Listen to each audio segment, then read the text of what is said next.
এখানে নির্বাচনটা হচ্ছে ঢাকা বিশ্ববিদ্যালয়ের ছাত্র সংসদের। এখানে প্রার্থীও হবে ঢাকা বিশ্ববিদ্যালয়ের শিক্ষার্থীরা, এখানে প্রচারণাও করবে ঢাকা বিশ্ববিদ্যালয়ের শিক্ষার্থীরা। তো যারা এ ধরনের কাজ করতেছে, অন্যান্য শিক্ষা প্রতিষ্ঠান থেকে লোকবল ভাড়া করে নিয়ে এসে প্রচারণা চালাচ্ছে, এটা অবশ্যই আমাদের ঢাকা বিশ্ববিদ্যালয়ের আদর্শের পরিপন্থী এবং ডাকসুর যে নির্বাচন, এই নির্বাচনের আদর্শের পরিপন্থী, এবং এটাকে আমাদের সবার ঘৃণার চোখে দেখাই উচিত। এবং যদি সম্ভব হয় নির্বাচনী বিধি ভঙ্গের অপরাধে তাদের বিরুদ্ধে শাস্তিমূলক ব্যবস্থা গ্রহণ করা উচিত। আপনি আমাদের দেশের বাহিরে একজন সাংবাদিক রয়েছেন বা যিনি ইউটিউবার, তো ওনার জায়গা থেকে একটা জরিপ করলো যে 1,25,000 ভোট কাস্ট হয়েছে ডাকসু নিয়ে। তো সেখান থেকে ওই সাদিক কায়েম কিন্তু বড় একটা অংশ হচ্ছে পেয়ে গেছে। দেখেন ওইসব জরিপ কিন্তু ঢাকা বিশ্ববিদ্যালয়ের শিক্ষার্থীরা ইনভলভ হচ্ছেন। আমাদের ঢাকা বিশ্ববিদ্যালয়ের শিক্ষার্থীদের ধারে ধারে আমরা যাচ্ছি, শিক্ষার্থীদের যে কথা আমরা শুনছি, শিক্ষার্থীদের জায়গা থেকে যে কমিটমেন্ট, তাদের কাছ থেকে আমি সেই কমিটমেন্ট নিচ্ছি। ঢাকা বিশ্ববিদ্যালয়ের ছাত্রদল আশাবাদী আমরা অবশ্যই এর থেকে ভালো করব। আমি একটা জিনিস বিশ্বাস করি যে বর্তমান যে রাজনৈতিক দলগুলো আছে, এই রাজনৈতিক দলগুলো মুদ্রার এপিড এবং ওপিড, এদের মতাদর্শে লালিত পালিত হওয়া ছাত্র সংগঠনগুলো দিয়ে আমাদের যে পরিবর্তনটা চাই, এই পরিবর্তনটা কখনোই সম্ভব না। যে কারণে আমি স্বতন্ত্রভাবে নির্বাচন করার সিদ্ধান্ত নিয়েছি। আমি ঢাকা বিশ্ববিদ্যালয়ের শিক্ষার্থীদের মাঝে এই বোধটা জাগাইতে চাই যে আসলে আমরা যে রাজনৈতিক গুণগত মানের পরিবর্তনটা চাই, এই রাজনৈতিক গুণগত মানের পরিবর্তনের জন্য আমাদের বর্তমান যে ছাত্র সংগঠনগুলো আছে বা বর্তমান যে রাজনৈতিক ছাত্র সংগঠনগুলো আছে, এদের মাধ্যমে পরিবর্তনটা সম্ভব না।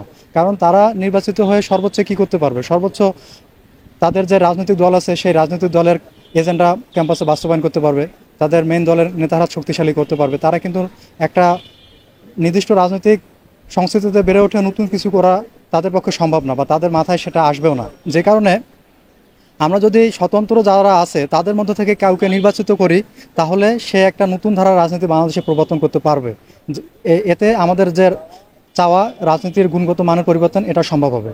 আরেকটা বিষয় হচ্ছে যে বর্তমান যে রাজনৈতিক কাঠামোটা, এই কাঠামোর মধ্যে আসলে রাজার ছেলে রাজাই হবে, এর বাইরে আসলে ওইভাবে কোনো কিছুই চিন্তা করা সম্ভব না। কারণ আমরা স্বাধীনতার পর থেকে যে দুইটা দলের মূলত শাসন দেখে এসেছি, আওয়ামী লীগ এবং বিএনপি, তো তাদের আসলে যারা দলের প্রধান হয়, এটা একটা পারিবারিক হচ্ছে যে নিয়ন্ত্রণ, পারিবারিকভাবে তারা হয়ে যায়। যে কারণে সেখানে নতুন কেউ সুযোগ পায় না, আবার নতুন কেউ আসলে ক্ষমতায় সেভাবে বসতেও পারে না। আবার আরেকটা দল আছে যেখানে সদস্যদের মতামত নিয়েই প্রধান নির্বাচিত করা হয়, যেমন জামাত। কিন্তু জামাত আসলে কখনো ক্ষমতায় আসবে বলে এই জিনিসটা আমি বিশ্বাস করি না। যে কারণে আমাদের রাজনীতির ওইভাবে গুণগত পরিবর্তনটাও কখনো হয়ে ওঠেনি।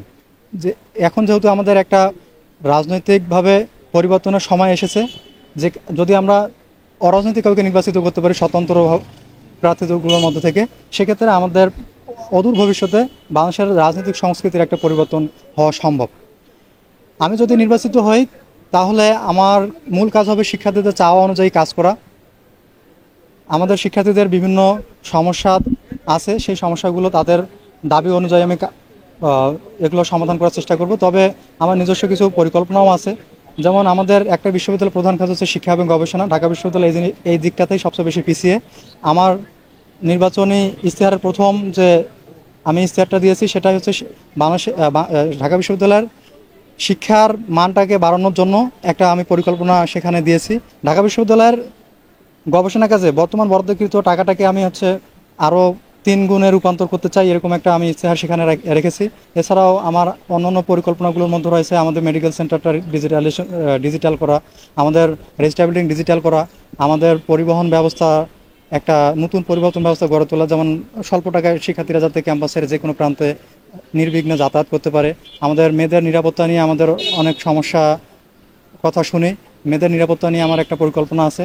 এছাড়াও আমাদের খাবার মান, আমাদের শিক্ষার্থীদের দক্ষতা বৃদ্ধি, ক্যারিয়ার উন্নয়ন, এসব বিষয় নিয়ে আমি কাজ করব। এছাড়াও আমাদের মূল ক্যাম্পাসের নিরাপত্তা নিয়ে অনেক কথা আমরা শুনি, এই নিরাপত্তাটাকে কিভাবে আরও ইনক্রিজ করা যায়, এটা নিয়ে আমি আমার পরিকল্পনা মতো কাজ করব। এগুলোই হচ্ছে আমার কাজ করার ইচ্ছে আর কি, এগুলো নিয়ে। এখানে নির্বাচনটা হচ্ছে ঢাকা বিশ্ববিদ্যালয়ের ছাত্র সংসদের। এখানে প্রার্থীও হবে ঢাকা বিশ্ববিদ্যালয়ের শিক্ষার্থীরা, এখানে প্রচারণাও করবে ঢাকা বিশ্ববিদ্যালয়ের শিক্ষার্থীরা। তো যারা এ ধরনের কাজ করতেছে, অন্যান্য শিক্ষা প্রতিষ্ঠান থেকে লোকবল ভাড়া করে নিয়ে এসে প্রচারণা চালাচ্ছে। এটা অবশ্যই আমাদের ঢাকা বিশ্ববিদ্যালয়ের আদর্শের পরিপন্থী এবং ডাকসুর যে নির্বাচন, এই নির্বাচনের আদর্শের পরিপন্থী, এবং এটাকে আমাদের সবার ঘৃণার চোখে দেখাই উচিত। এবং যদি সম্ভব হয় নির্বাচনী বিধি ভঙ্গের অপরাধে তাদের বিরুদ্ধে শাস্তিমূলক ব্যবস্থা গ্রহণ করা উচিত। আমরা দেখতে পাচ্ছি যে মূলত নারীরা এবং কিছু স্পেসিফিক কেউ বুলিংয়ের শিকার হচ্ছে। তো বুলিংয়ের শিকার হওয়াটা আসলে কখনোই কাম্য নয়। এটা আমাদের বাংলাদেশের প্রেক্ষাপটে আইনত একটা দণ্ডনীয় অপরাধ।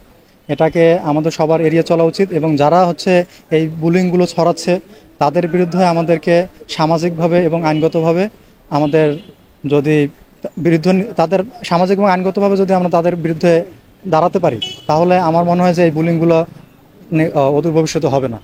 আসলে একটা চেষ্টা তো তারা ইন্টারনালি করবে, তো প্রকাশ্যভাবে কোনো আবির্ভাব এখনো পর্যন্ত দেখা যাচ্ছে না। তবে ভেতরে গোপনে তারা এরকম একটা প্রভাব চালাতে পারে, এটা আমার কাছে মনে হয়েছে। কারণ অনেক সাবেক ছাত্রলীগের আগে ছাত্রলীগ করতে আগে ছাত্রলীগ করতে এরকম অনেকেই এখনো ক্যাম্পাসে রয়ে গেছে, এবং তারা কিন্তু তাদের মতাদর্শ বিসর্জন এখনো দেয়নি। তারা হয়তোবা নিজেদের নিরাপত্তার স্বার্থে তারা হচ্ছে যে এখনো গোপনে অবস্থান করতেছে। এর আগে যেরকম আমরা দেখছিলাম যে শিবির করতো ছাত্রলীগের সাথে মিশে, তারা ছাত্রলীগ সেজে তাদের সাংগঠনিক কর্মকাণ্ড পরিচালনা করতো। এখন যেহেতু তাদেরকে ছাত্রলীগকে নিষিদ্ধ করা হয়েছে, এই কারণে শিবিরের সেই স্ট্র্যাটেজিটা এরাও ফলো করবে। আসলে এখন পর্যন্ত অনেক বিধিভঙ্গের ঘটনা ঘটেছে। আমরা দেখেছি যে প্রশাসন এরকম কোনো ব্যবস্থাই নেয়নি, এবং এই যে যারা বিধিভঙ্গ করেছে তারা যদি এখন এই নির্বাচিত না হয়ে বিধিভঙ্গ ঘটায়, তাহলে নির্বাচিত হলে তারা কি করবে, এটা আমাদের এখন ভাবার সময় এসেছে।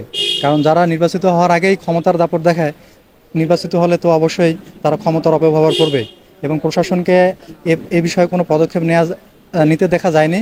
আসলে প্রশাসন কেন নেয়নি এটা প্রশাসনই ভালো জানবে। তবে প্রশাসন যেহেতু কোনো পদক্ষেপ নেয়নি, সেক্ষেত্রে প্রশাসনের নিরপেক্ষতা নিয়েও একটা মানুষের মনে সংশয় তৈরি হয়েছে, এবং তাদের যে মেরুদণ্ড সোজা আছে কিনা এই জিনিসটাও মানুষ ভেবে দেখতেছে। তো আমাদের জায়গা থেকে, স্বচ্ছতার জায়গা থেকে ঢাকা বিশ্ববিদ্যালয়ের ছাত্রদল এবং আমরা যে আবিদ হামিম মায়ের পরিষদ, সেই পরিষদ আমরা ইলেকশন পরবর্তী সময়েও ঢাকা বিশ্ববিদ্যালয়ের সুন্দর এবং সুগঠিত ঢাকা বিশ্ববিদ্যালয় রাখার জন্য বদ্ধপরিকর। আমাদের নীতি নৈতিকতা তো দেশের জন্য, দেশের মঙ্গলের জন্য, সাধারণ মানুষের জন্য, ঢাকা বিশ্ববিদ্যালয়ের শিক্ষার্থীদের জন্য। তো আমরা আমাদের নৈতিক জায়গা থেকে আমরা দেখেন, এটা কিন্তু এমন কিছু নয় যে আপনি পরিবর্তন করতে পারবেন।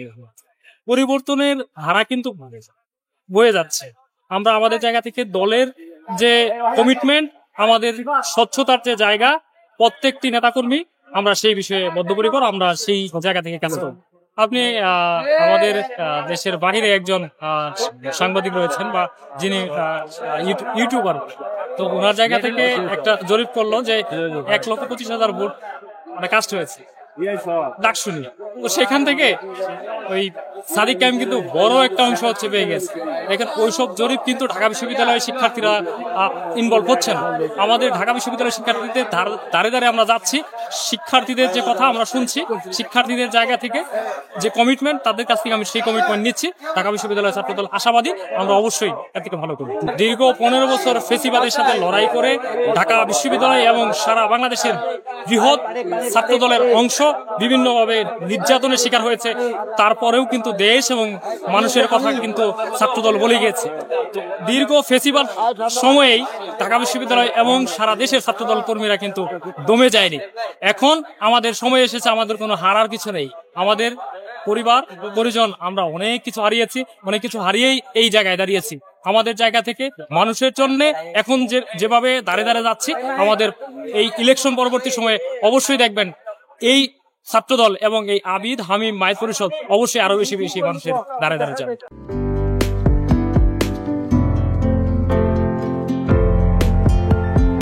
পহেলা জানুয়ারি 2025 ইউটিউব জার্নালিজমের অগ্রদূত changetv.press 6 বছর পেরিয়ে পা রাখল গর্বিত আমি অত্যন্ত আনন্দিত হলাম যে চেঞ্জ টিভি আগামী কয়েকদিনের মধ্যেই 6 বছর পূর্ণ করবে। হাঁটি হাঁটি পা পা করে চলা শুরু করে এখন সে বেশ দৌড়াদৌড়ি করছে বলা যেতে পারে। ও নামটাও অত্যন্ত বলবো যে সিগনিফিকেন্ট, যে চেঞ্জ, এই গণঅভ্যুত্থান কিন্তু চেঞ্জ চেয়েছে। সেই হিসেবে তোমার টেলিভিশনের, তোমার এই চ্যানেলের নামের একটা যথেষ্ট মিল মিল আছে। পাওয়া যায়। তো আমার প্রত্যাশা যে এই গণঅভ্যুত্থানের যে প্রত্যাশা, যে আশা আকাঙ্ক্ষা, চেঞ্জ টিভি সেটিকে এগিয়ে নিয়ে যাবে। তোমাকে শুভেচ্ছা। চেঞ্জ টিভি যারা সম্পৃক্ত আছেন, যারা কর্মী আছেন, সামনে পেছনে সকলকে আমার শুভেচ্ছা।